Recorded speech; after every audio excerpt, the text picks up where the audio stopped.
Nós estamos hoje aqui em mais um Papo Fácil e especialíssimo na sede da Intel. Estou com Emílio Loures, diretor de assuntos corporativos da Intel no Brasil. Emílio, eu queria ter conversado com você outro dia, não pude vir aqui. Muito obrigado por me receber. A gente tem um assunto quentíssimo para conversar hoje, não é isso? É, inteligência artificial no Brasil nas escolas brasileiras. Estamos começando com isso. Pois é, então, olha, você já deu o tom, né? Então a gente precisa contar essa história. Eu sei que a Intel está estimulando, está patrocinando de uma certa forma uma iniciativa no Brasil com instituições de ensino. Então, conta um pouco do que é esse programa, de onde ele veio, que é bem importante. Tá, esse programa que a gente anunciou no Brasil é um programa que já está rodando há uns 2 anos lá fora. A gente começou na Ásia, começamos com um projeto em Singapura, mas ele foi ampliando aos poucos. E a gente tem agora uma ambição grande, né? Até 2030 a gente quer chegar a 30 países, 30 milhões de estudantes tocados pelo programa, então a ambição é grande e a gente não podia deixar o Brasil de fora, né? Então a gente há algum tempo começou a pensar como é que a gente traz esse programa Inteligência Artificial para o país. Ele é um programa dedicado ao aluno do ensino médio, né? A gente está falando de adolescentes, jovens e adolescentes aí 14 a 18 anos, 15 a 18 anos, que é o nosso adolescente típico no ensino médio. E a intenção é dar as ferramentas de inteligência artificial para que a gente possa, de fato, ter uso da ferramenta e da tecnologia no país. O programa que a gente anunciou agora foi uma parceria com o Paula Souza, Centro Paula Souza aqui do estado de São Paulo, e para a gente é muito importante porque assim, o programa foi pensado para apoiar e ajudar os governos, diversos governos de diversos países. Quer dizer, a gente está falando de ensino público, Sim. A gente não está falando de ensino privado. Mas a gente sabe dos desafios do ensino público no mundo inteiro e a gente queria ter, digamos, um certo ambiente controlado, né? Então, por isso, a gente pensou muito antes de dar esse primeiro passo no país e a instituição, o Centro Paula Souza, foi a instituição que a gente achou tinha as características importantes que pudessem nos ajudar a entender o programa no país, como é que ele ia ser implementado, quais os desafios, quais as dificuldades, para a gente poder depois, com conhecimento de causa, ampliar. Então a intenção a gente começou com o Paula Souza, a gente ainda está fazendo a gente ainda está aprendendo alguns passos com Paula Souza, mas a gente quer crescer o programa para o Brasil inteiro. É um piloto, né? Antes de se lançar numa iniciativa estadual até federal, que eu acho que é onde vocês querem chegar eventualmente, né? A gente quer o Brasil inteiro com o programa. Então, como você colocou, é um piloto no sentido de que a gente tem o currículo, é um currículo extenso, é um currículo complexo. Consistente, mas ele não está adaptado, ele não está, digamos assim, obviamente cada país tem a sua peculiaridade. Tropicalizado. Ele não está tropicalizado, ele está até em português, mas é mais do que isso, né? Tá. É entender quais são os desafios, para a gente trazer alguns módulos que eventualmente precisam de um trabalho um pouco maior, um preparo adicional do aluno ou até do professor, antes dele ser colocado em sala de aula, e a gente está aprendendo isso com Paula Souza. Então, uma vez que a gente passe por esse processo de entender como é o programa em sala de aula, aí a gente vai ter consistência e fôlego para poder, vamos chegar na Secretaria de Estado, vamos chegar em outros estados para poder fazer essa implementação, vamos chegar no Brasil inteiro. Aí a gente quer, digamos, já ter feito, para usar uma palavra técnica, debugado todos os problemas do programa em sala de aula para poder entregar alguma coisa mais redonda. Bom, eu não pude vir no dia que vocês fizeram o anúncio aqui na Intel, mas eu li depois a respeito. Vocês estão num momento de fazer o treinamento dos treinadores, é isso? Isso.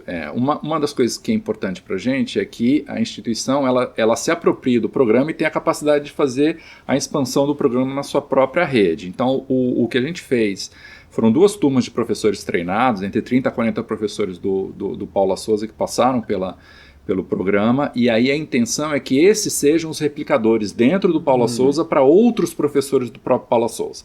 Quer dizer, a gente está falando de 30, 40 professores, o Paula Souza tem alguns milhares. Opa! Né? São 300 unidades entre ETECs e FATECs no estado de São Paulo. Para a gente chegar nessas 300, a gente precisa da ajuda dos primeiros. Opa! Né? Então a gente teve 2 turmas treinadas com apoio da Intel, mas a intenção é que depois o próprio Paula Souza se aproprie e faça a expansão do programa na própria rede, que a gente possa alocar recursos em outras entidades, para outras secretarias, que a gente consiga fazer essa escala, né? Depois. Você me contava que o programa que se originou em Singapura, onde ele nasceu, ele é bastante consistente, bastante robusto, e ele é modularizado, né? Então eu queria que você explicasse um pouco esse conceito do modularizado e que tipo de conhecimento os alunos vão se apropriar na medida que eles concluam esse treinamento. Então, o programa completo, ele tem um pouco menos que 180 horas de aula. Que é bastante. É um bastante. Bom programa. Dá pelo menos um semestre, dá 2 semestres fácil. E ele é um programa que ele é modular, como você tinha dito, e ele tem 4 módulos principais. Os módulos iniciais, eles são menos técnicos, e aí a gente vai migrando para um conhecimento mais profundo do ponto de vista técnico, até, digamos, uma parte que é bastante focada em implementação de projetos, né?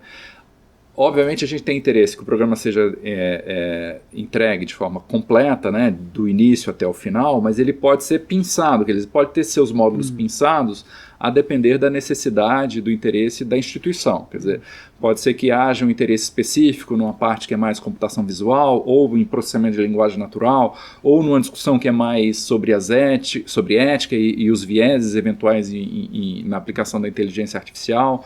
Então ele é modular e ele é flexível. A instituição decide, vamos com um pacote completo, vamos com esses módulos que fazem mais sentido para mim, ou alguns módulos servem para uma diversidade maior de disciplinas, podem ser usados em humanas, em biológicas, outros são mais de engenharia ou mais de ciências da computação.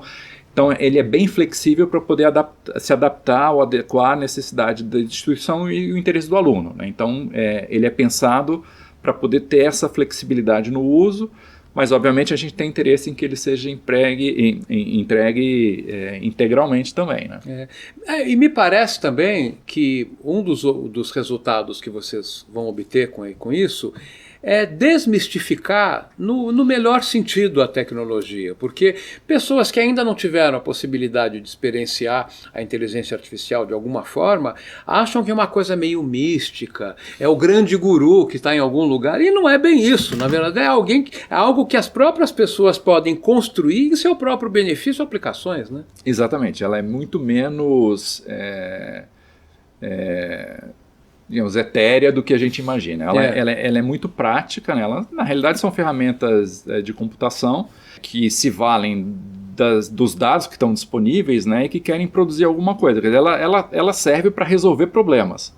E assim, ela é fundamental no momento em que a gente vive hoje, que é justamente nessa economia de dados. Hoje a gente não entende nenhum setor da economia que não esteja de alguma forma digitalizado, ou produzindo informação, produzindo dados, né?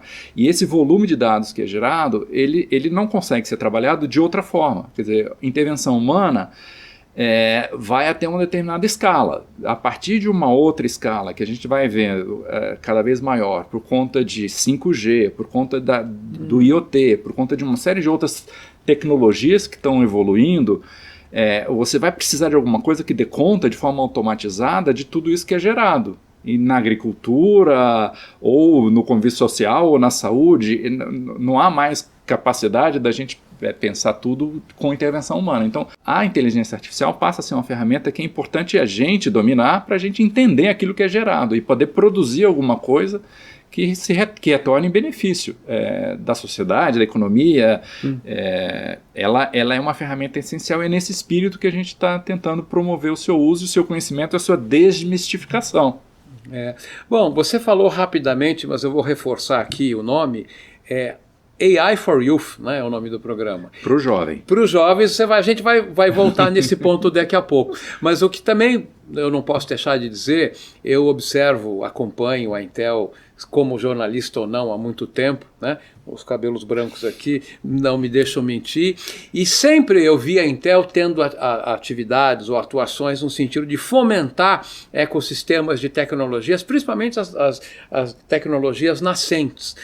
A inteligência artificial não é exatamente nascente, mas ela está começando a virar mainstream, eu acho que é nesse ponto. Então, é um pouco na esteira dessas iniciativas todas que que a Intel fez com switches de rede lá no passado, com Wi-Fi e tantas outras coisas, e a inteligência artificial, que também tem dispositivos, hardware, processadores específicos, compiladores, enfim, é nessa esteira que esse projeto está andando? Definitivamente, é um elo, como eu estava falando, é fundamental para que a economia de dados aconteça. Né? Então, até do ponto de vista dos nossos processadores, se a gente não tiver ferramentas de inteligência artificial que possam utilizar a capacidade do que eles geram, né, de processamento, passa a não ter muito sentido. Né? Então, é nesse sentido, de ter um ecossistema em cima do hardware que se beneficie daquilo que o hardware pode gerar. Então, é um pouco, e a Intel sempre...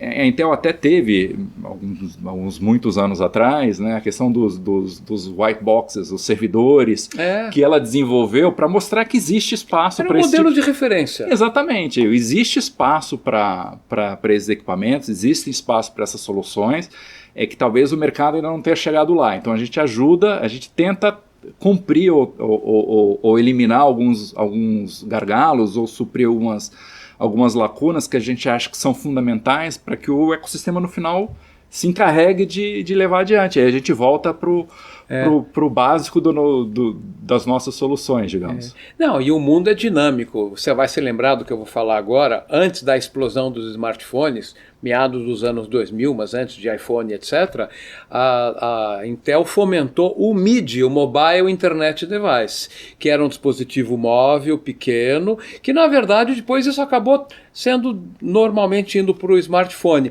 Mas isso é só um entre tantos exemplos, né? Mas a gente falava do AI for Youth e você me contou que essa é uma atividade que tem irmãos, né? Então vamos só dar uma palhinha que isso no Brasil ainda não vem, mas é uma coisa que é mais ampla, né? A gente ainda não tem no Brasil, mas a gente quer trazer. Né? Terá. A gente está hoje focado na questão do ensino médio, mas tem uma versão do programa que ela é mais focada no ensino profissionalizante, superior ou até a mão de obra já no mercado de trabalho, que é o para força de trabalho, né? Que é um programa até um pouco mais extenso. Ele está rodando em alguns países aí fora, a gente quer trazer ele para o Brasil. Quer dizer, são programas irmãos que têm um público um pouco distinto. Mudou o público. Mas a gente está pegando o público na origem, sim, mas a gente tem algumas soluções que são já para o mercado de trabalho que tem a demanda, né? Aqueles que não foram expostos à tecnologia de inteligência artificial antes, mas que agora, por conta da economia de dados, se veem forçados a ter algum tipo de conhecimento a respeito ou dominar as ferramentas. Então a gente tem uma solução que a gente quer trazer para o Brasil, que é o AI for Workforce, ou força de trabalho. Fantástico.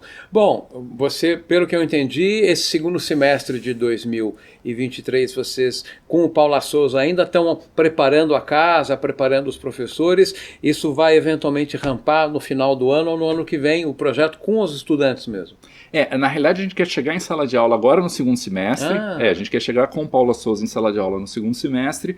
E aí, com as correções devidas, chegando o programa em sala de aula... Polindo o programa, a gente acha que tem um pouco mais de confiança para trazer para outras partes do país, ou até pela Secretaria aqui do Estado de São Paulo, o programa completo para o ensino médio público. Né? A gente ainda não tem essa coragem toda, a gente precisa polir um pouco mais para poder... Um passo de cada vez. Um passo de cada vez, a gente vai chegar lá. Com certeza. Olha, por favor, não deixe de nos manter informados sobre o programa. É um programa bonito, útil, tem até um intuito social, eu diria, né? Com certeza tem. Então é muito legal ter tido essa aula com você sobre o assunto, que a gente possa se encontrar mais vezes para conversar a respeito e saber como é que está o projeto. Pode ser? Pode, claro. A gente que se sente honrado por ter sido convidado para poder participar daqui do teu espaço e a gente quer voltar aqui. Fantástico, super obrigado. Esse foi mais um Papo Fácil com Emílio Loures, diretor de assuntos institucionais da Intel. Emílio, super obrigado, fique bem até essa nossa próxima conversa, que não demore muito não. Obrigado, muito obrigado.